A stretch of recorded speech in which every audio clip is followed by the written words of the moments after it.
नमस्कार, मैं हूं पूजा सिंह और आप देख रहे हैं आरएन टीवी नेशनल। चलिए बुलेटिन की शुरुआत करेंगे मध्य प्रदेश की कुछ खास बड़ी खबरों के साथ। नई दिल्ली में सीएम मोहन यादव ने दिल्ली विश्वविद्यालय में आयोजित मध्यांचल उत्सव 2026 में विशेष रूप से हिस्सा लिया। इस अवसर पर उन्होंने उत्सव की भव्यता और सांस्कृतिक कार्यक्रमों की सराहना की। वहीं कार्यक्रम में विभिन्न सांस्कृतिक प्रस्तुतियां, नृत्य और गीत शामिल थे, जिनमें मध्यांचल की समृद्ध सांस्कृतिक विरासत को प्रदर्शित किया गया। मुख्यमंत्री ने छात्रों को, आयोजकों और उनके प्रयासों के लिए बधाई दी और कहा कि ऐसे कार्यक्रम युवाओं में सांस्कृतिक और कला के प्रति जागरूकता बढ़ाते हैं। वहीं सीएम ने इस अवसर पर कहा कि मध्यांचल क्षेत्र की सांस्कृतिक धरोहर को पहचान देने और इसे नई पीढ़ी तक पहुंचाने के लिए ऐसे उत्सव महत्वपूर्ण होते हैं। जय जय श्री राम। आज के इस मध्यांचल उत्सव 2026 के कार्यक्रम में मंच पर विराजमान माननीय युवा मोर्चा के युवा अध्यक्ष श्याम टेलर जी, सांस्कृतिक समिति के अध्यक्ष माननीय अनूप लाठर जी, आपका अभिनंदन। बहुत कम शब्दों में सारी बातें कर दी लाठर जी ने। ये उनकी अपनी विद्वत्ता भी है, उनकी बुद्धिमत्ता भी है और उनकी अपनी सिद्ध हस्तता भी है। मैं आपका अभिनंदन करता हूं, स्वागत करता हूं। मंच पर ही मौजूद सुश्री रेखा सक्सेना जी, अध्यक्ष दिल्ली राजनीतिक विज्ञान विभाग विश्वविद्यालय की अध्यक्ष हैं, आपका भी अभिनंदन है। प्रोफेसर संजय वर्मा जी, मैं पहले से आपसे भी परिचित हूं। ये हमारे माननीय प्रभात झा जी के साथ भी आप रहे लंबे समय तक, और इस आयोजन के सच में मेरा दिल्ली आना सार्थक हो गया। हमारे लिए इतने सारे युवा मित्र मिल गए, आनंद आ गया। और ये हमारा मध्यांचल उत्सव मध्यांचल समिति द्वारा इसी के बैनर तले मध्य प्रदेश के अलग अलग अंचल के सारे विद्यार्थी यहाँ मौजूद हैं। माननीय संगठन मंत्री जी भी मौजूद है। मैं आपका भी स्वागत करता हूं और सच में हमारे लिए सौभाग्य की बात है। आज जब मैं आपसे बात कर रहा हूं तो कई सारे संयोग अच्छे बने हैं।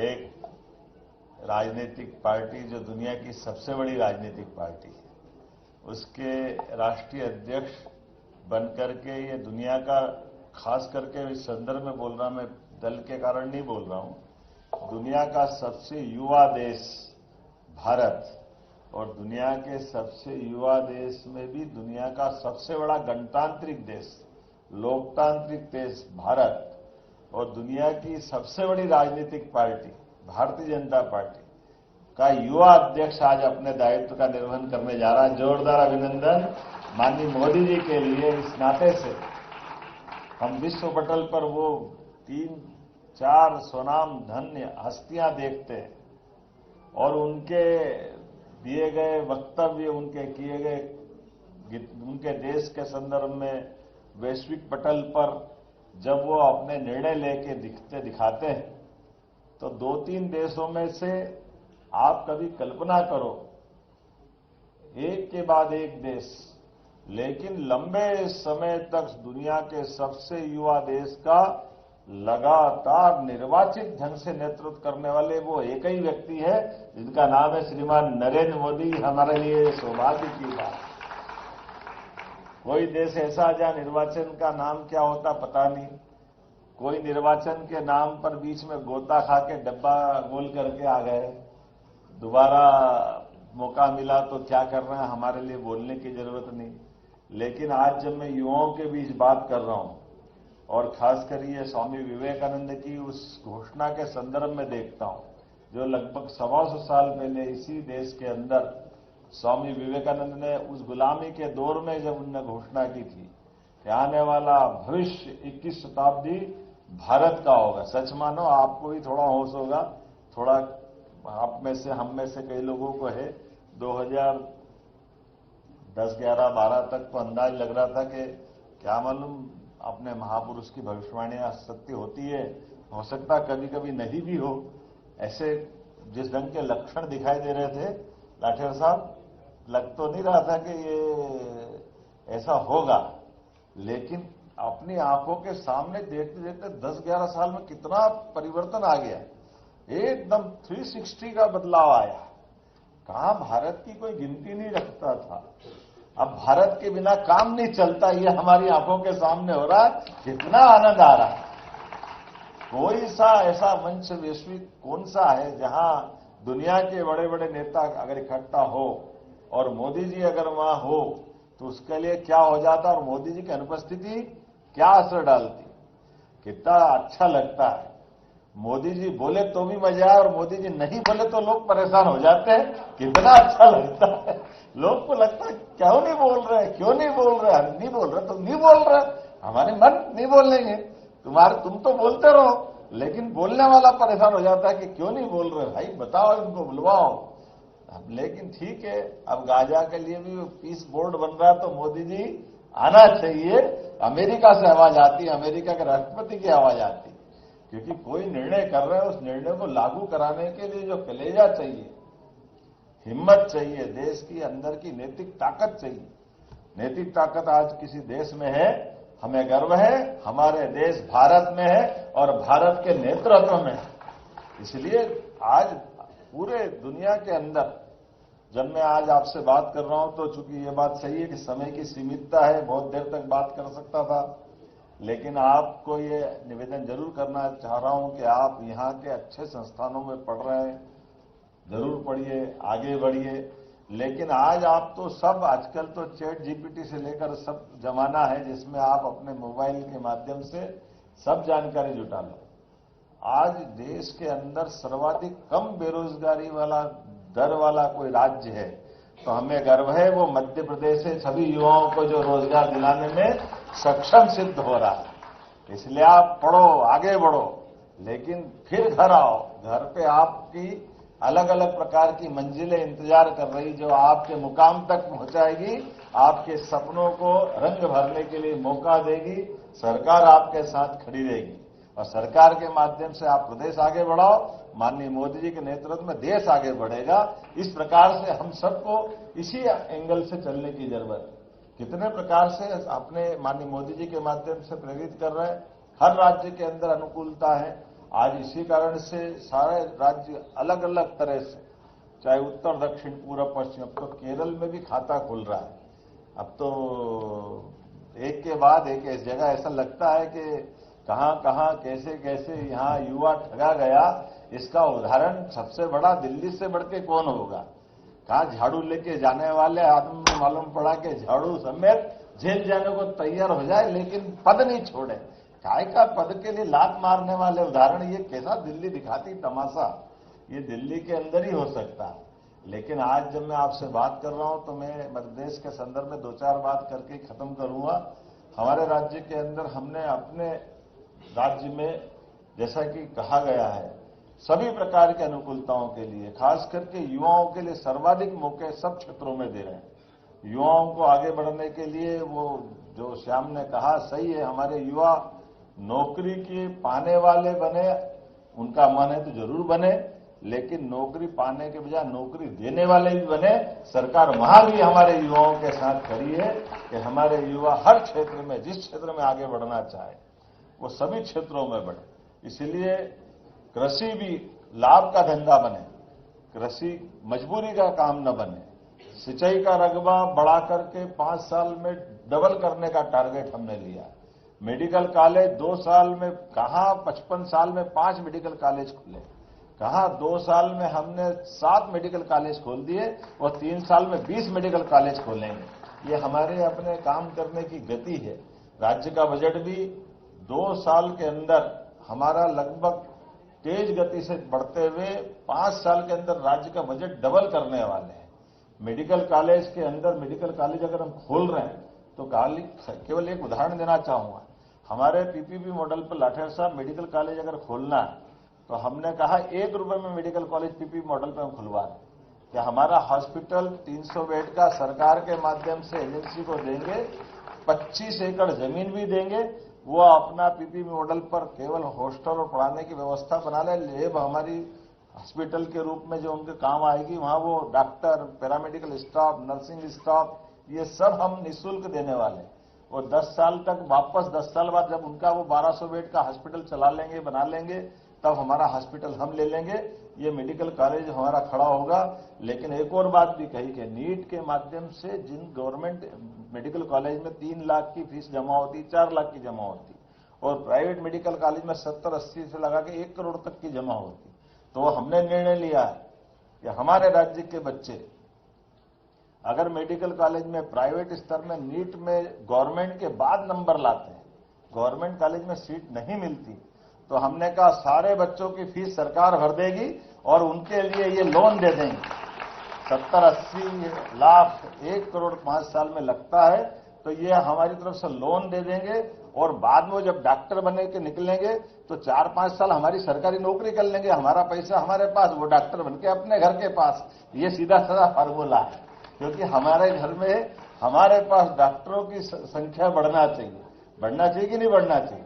तो अपने यहाँ पूरे क्षेत्र के अंदर जितने मेडिकल कॉलेज हो रहे हैं सबको लोन दे करके, इसमें माननीय मोदी जी का फंडा भी साथ कि हम अपने लोगों को सक्षम बनाना चाहते हैं, लेकिन सक्षम में हमारी उसकी वित्तीय व्यवस्था का भी पारदर्शी तरीके से, और केवल मेडिकल नहीं, हर क्षेत्र के अंदर अगर आप रोजगार देने वाली इंडस्ट्री में आप खड़ा करना चाहते हैं, उदाहरण के लिए हमारी रेडीमेड गारमेंट्स की इंडस्ट्री में कोई इंडस्ट्री लगाना चाहता है और 2000-4000 लेबर को काम देता है, तो प्रति लेबर 5000 रुपये महीना सरकार इंडस्ट्री वालों को देगी।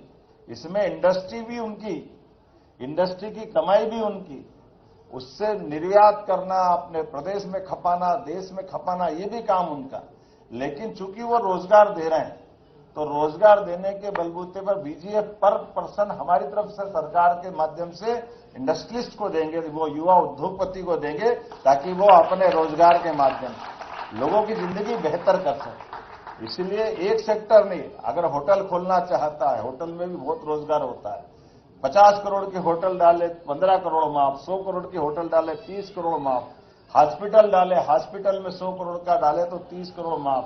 ऐसे एक नहीं, 40-40, 60-60% तक की सब्सिडी लगातार सरकार के माध्यम से हर सेक्टर में, माइनिंग का सेक्टर हो, एनर्जी का सेक्टर हो, हर सेक्टर में मध्य प्रदेश आगे बढ़ रहा। आज की स्थिति यह है कि हमारे पास पूरे देश में सबसे सरप्लस बिजली कहीं है तो मध्य प्रदेश के पास। ये हमारे लिए सौभाग्य। दिल्ली की मेट्रो ट्रेन भी चल रही है तो मध्य प्रदेश के करंट से चल रही है। हमको मालूम है मध्य प्रदेश का करंट बंद हो जाए तो मेट्रो को संकट आ जाए। भगवान की दया है, बिजली बहुत है, चिंता नहीं है। लेकिन ये मान के चलो जो बिजली दे रहे तो बिजली की दर भी कम दे रहा है। सबसे कम दर पर रिन्यूएबल एनर्जी कोई राज्य दे रहा है तो 2 रुपये 10 पैसे में हमारी राज्य के द्वारा देश को सप्लाई करने का काम हमारे द्वारा किया जा रहा है। थर्मल पावर इंडस्ट्री के माध्यम से भी 5 रुपया 10 पैसे का भाव आमतौर पर बिहार से लेकर सारे राज्यों ने जब रेट निकाले तो उनके रेट ज्यादा है, लेकिन हमारे यहाँ अपनी माइनिंग सेक्टर में भी सबसे ज्यादा गति से माइनिंग सेक्टर के अंदर अपने भारत सरकार की गाइडेंस में सबसे अच्छे ढंग से रोजगार दिलाने के लिए सभी क्षेत्रों में। और इसीलिए भाग्य की बात भी है, हमारे यहाँ कोयला भी है तो हीरा भी है, पन्ना भी है तो चीता भी है। आप दुनिया के अंदर चीता ढूंढते फिरो, लेकिन अपनी अनुकूलता के बलबूते पे चीता उछलता कूदता हुआ हमारे राज्य में अपनी आबादी के साथ परिवार भी बढ़ा रहा। और एक नहीं, अब 3 हमारे चीता अभयारण्य के रूप में स्थापित हो रहा है। पूरे देश में सबसे ज्यादा टाइगर भी कहीं पाए जाते हैं तो मध्य प्रदेश में पाए जाते हैं। मुझे इस बात का आनंद है। और अब तो कश्मीर में शिकारे लेने की जरूरत नहीं, शिकारे भोपाल के तालाब में भी चल रहे हैं। हमारे लिए वो आनंद भी देगा। कहाँ ठंड में जाओ तो जाओ, नहीं तो मत जाओ, भोपाल के तालाब में चला लो तो भी शिकारे चल जाते। कितना अच्छा लगता शिकारे चलाने का आनंद। आप घूमते घामते शिकारे में चाय पीना हो, कोई सामान खरीदना हो, प्राकृतिक आजकल सब्जी भाजी भी वहीं मिल जाती है। और आप तो फिल्म इंडस्ट्री से भी आपका संबंध आता हो, आप फिल्म बनाओ 10 करोड़ की, 2 करोड़ हम उसमें भी माफ कर देते। हमारे राज्य के अंदर कोई फिल्म बनाए फिल्म पॉलिसी के माध्यम से, टूरिज्म पॉलिसी के माध्यम से, भारतीय भाषाओं में भी करते हैं। आप बताओ, भाषा सब हमारी है। हम तो मध्य में बैठे, पूरब पश्चिम उत्तर दक्षिण, कोई कहीं से भी आएगा हमारे पास ही तो आएगा। ना घाम लगे ना ठंड, सबसे बड़ा बुंदेलखंड।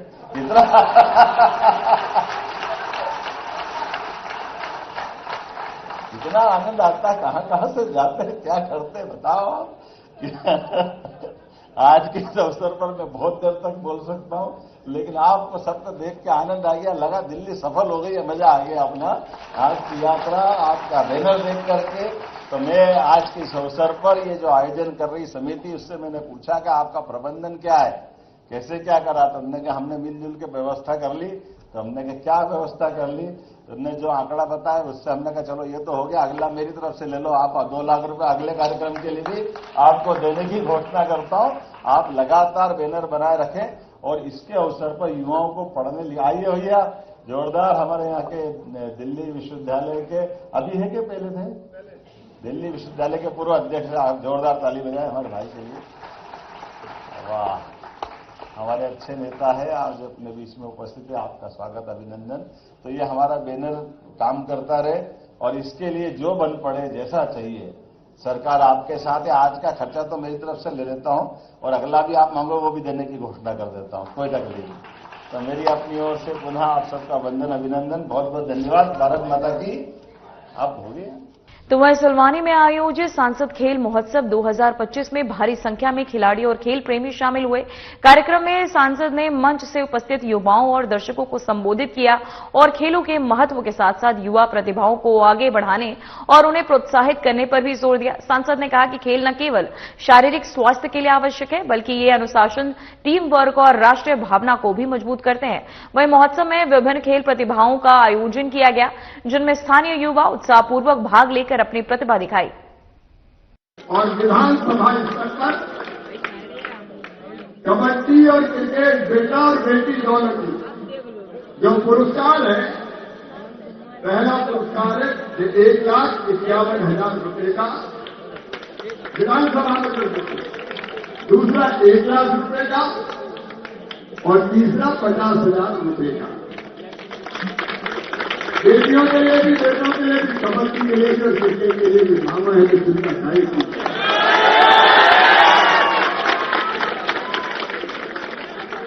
और अब तुम्हें लोकसभा में जाके खेलना है, प्रैक्टिस कर लो। 1 तारीख को पहुंचना है और 1 तारीख को मामा रायसेन में शाम को डिनर पे भी बुला रहा है। रायसेन में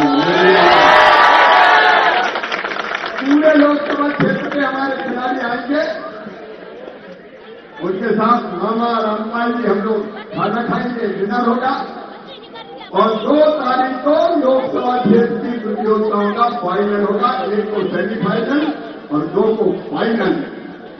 फाइनल में भी कोई अच्छे खिलाड़ी आएंगे और फाइनल में लोकसभा क्षेत्र में जो टीम जीतेगी उसको 2.5 लाख रुपए का, 2,51,000 रुपए का पुरस्कार मिलेगा। दूसरे नंबर का 1,51,000 और तीसरे नंबर पर 1 लाख। मैं चाहता हूं देखो कभी कोई केंद्रीय मंत्री खेलों में इतना टाइम देता है क्या, लेकिन मैं तो अपने बच्चों की मुस्कुराहट देखने को तरसता हूं। ये मुस्कुराए और आगे बढ़े, इसी में मामा की जीवन की सफलता है। और तो मैंने कह दिया कि हर साल धूमधाम से सांसद खेल महोत्सव होगा, गांव-गांव में होगा और तैयारी के साथ होगा। और अगली बार जब सिलवानी में खेलेंगे तो खेलों के एक नए महाकुंभ का नजारा यहां देखने मिलेगा। और मेरे बेटा बेटे, तुम में से ही मेरी कोशिश होगी, तुम में से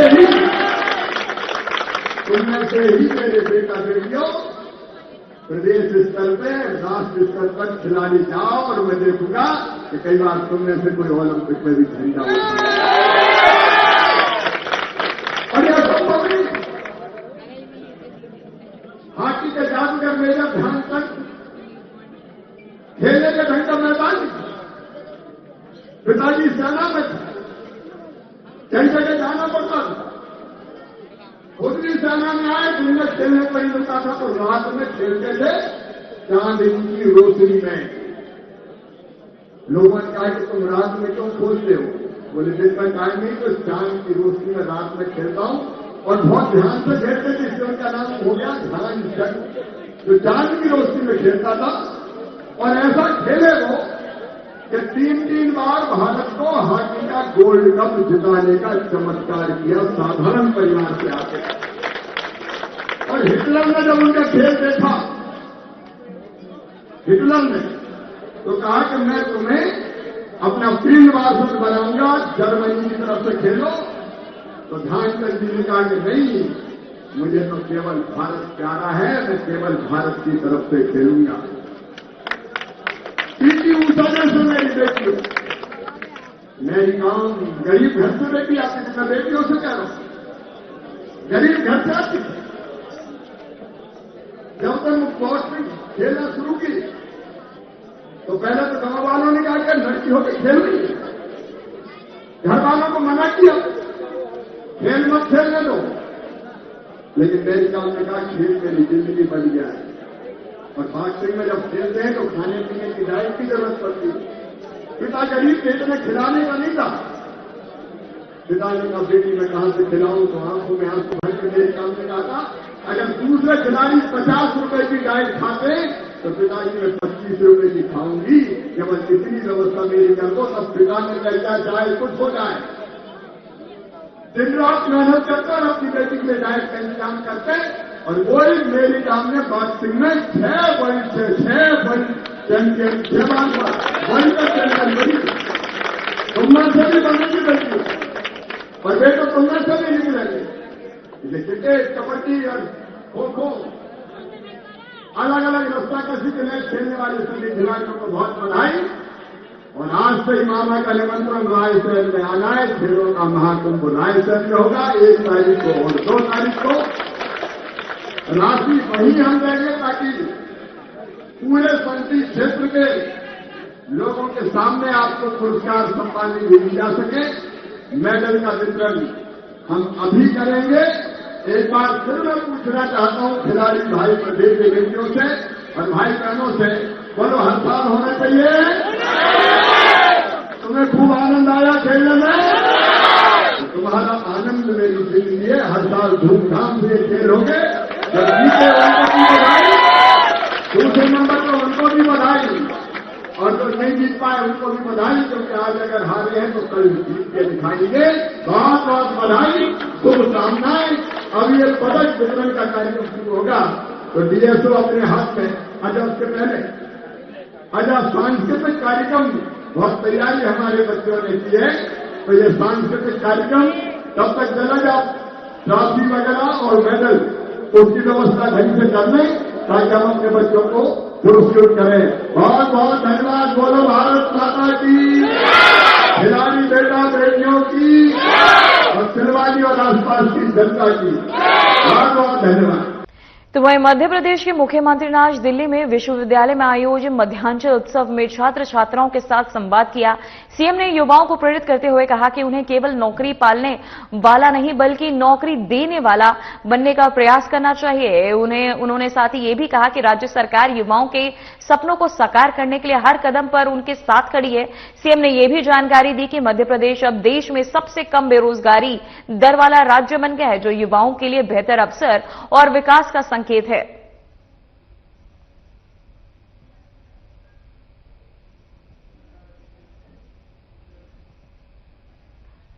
तो वही खबर रायसेन से है, जहां दिव्यांग क्रिकेट प्रेमी अभिषेक सोनी की एक खास अपील पर मुख्यमंत्री डॉक्टर मोहन यादव ने तुरंत प्रतिक्रिया दी और उनका सपना पूरा हुआ। स्टेडियम में भारत का लाइव मैच देखने का अवसर पाकर अभिषेक बेहद खुश नजर आए। उनके मुस्कान ने सेवा, संवेदनशीलता और सुशासन की सबसे सुंदर तस्वीर पेश की है। वहीं इस पहल ने समाज में सकारात्मक संदेश फैलाया कि सही समय पर सही सहयोग से बड़ी खुशियां दी जा सकती हैं।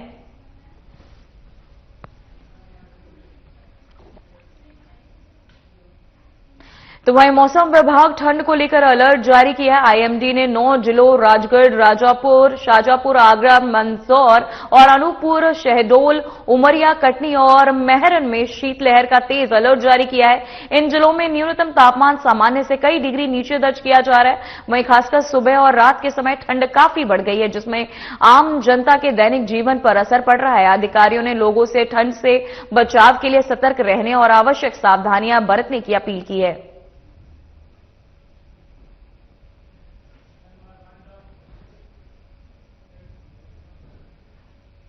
फिलहाल मध्य प्रदेश की खबरों में इतना ही। देखते रहिए आरएन टीवी नेशनल। मुझे दीजिए इजाजत। नमस्कार।